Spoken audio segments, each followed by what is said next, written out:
آج سے 1 صدی قبل جب چائنا میں زلزلہ آیا تھا تو لاکھوں لوگ جو ہے وہ ملبے تلے دب گئے اور خاک کا ڈھیر بنے تھے، اور ایک بہت بڑی بلڈنگ جب وہ نیچے گرتی ہے تو اس کے ملبے کو اٹھایا گیا تو کافی دن لگ گئے اس ملبے کو اٹھانے کے لیے، لیکن ایک جگہ دیکھا گیا کہ وہ سل تھی، اس کو اٹھایا تو نیچے ایک چھوٹا سا بچہ ہے اور ساتھ ایک خاتون ہے اور دونوں بے ہوش ہیں۔ انہیں وہاں سے اٹھا کے ہاسپٹل لے آئے اور اس خاتون کو ہوش آئی تو اس سے لوگوں نے سوال کیا کہ ہم نے ایک عجیب کام دیکھا ہے کہ تیرے ہاتھوں کی انگلیاں جو تھی وہ زخمی تھی، سارا بدن تو تیرا محفوظ ہے، تو تیری یہ 10 انگلیاں ہیں یہ ساری زخمی تھی، اس کی وجہ کیا ہے؟ تو وہ خاتون کہتی ہے کہ یہ میرا بیٹا 2 دن تو میں اس کو اپنے چھاتی کا دودھ پلاتی رہی، اور جب دودھ خشک ہوا تو میں اپنی انگلی اس کے منہ میں ڈالتی، کبھی اپنی زبان اس کے منہ میں ڈالتی، کیونکہ زبان بھی کانٹا بن چکی تھی، لیکن یہ بیٹا خاموش نہیں ہوتا تھا، روتا تھا، اور مجھ سے اس کا رونا دیکھا نہیں گیا۔ اور وہ خاتون کہتی میں اپنی انگلیوں کو کاٹتی، اس کو چباتی، اور جب خون نکلتا تو میں اپنے بیٹے کے منہ میں انگلی رکھ دیتی، اور میں نے اتنے دن اس بیٹے کو اپنا خون دے کے اس کی جان بچائی ہے۔ اور یار ماں اپنا خون دینے کے لیے بھی تیار ہے، ماں کتنی اولاد کے لیے محنت کرتی ہے، سلائی مشین چلا رہی ہے، گھر میں فٹ بال سی رہی ہے، اور بوڑھا باپ فیکٹریوں میں دھکے کھا رہا ہے۔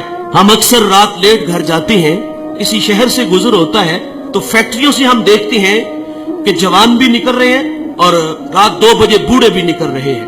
جوانوں کو دیکھ کے تعجب نہیں ہوتا، بات سمجھ میں آتی ہے کہ ان کے خواب ہیں، کچھ سپنے ہیں، یہ بڑا گھر چاہتے ہیں، یہ بڑی گاڑی چاہتے ہیں، اس کے لیے یہ 18 گھنٹے محنت کر رہے ہیں۔ تعجب ان بوڑھوں کو دیکھ کے ہوتا ہے کہ جن کے قدموں میں اب چلنے کی سکت بھی نہیں، یہ وقت تو خدمت کروانے کا تھا، لیکن یہ فیکٹریوں میں دھکے کھا رہے۔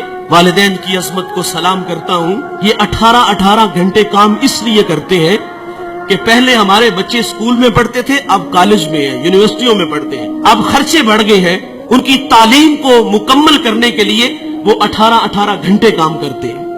اور ان بوڑھوں کے پیش نظر یہ بھی ہوتا ہے کہ ہم نے تو ساری زندگی مستریوں کے پیچھے دابڑے اٹھائے، فیکٹریوں میں دھکے کھائے، کل کو ہماری اولاد ہماری جگہ پہ نہ کھڑی ہو، وہ ہمیں آسودہ کرنے کے لیے، آسودگی دینے کے لیے خود 18 گھنٹے کام کر رہے ہیں۔ لیکن افسوس انہوں نے محنت سے پالا، انہوں نے ہمیں معاشرے میں جینے کے گر سلیقے دیے، ہمیں تعلیم کی دولت سے آراستہ کیا۔ ماں گھر میں فٹ بال سی کے بچوں کے لیے پیسے جمع کر رہی ہے، کئی بار ہاتھ زخمی ہوا، ساری رات وہ سلائی مشین چلا کے اپنی اولاد کی تعلیم کے لیے محنت کی، اور ہم اتنے بڑے بنے کہ جب ہم کسی اعلیٰ مسند پہ بیٹھے تو اب ماں باپ خود کو چھوٹا محسوس کرنے لگے۔ یہ رویے ہیں ہمارے، وہ ہمیں بڑا دیکھنے کے لیے خود ہارے۔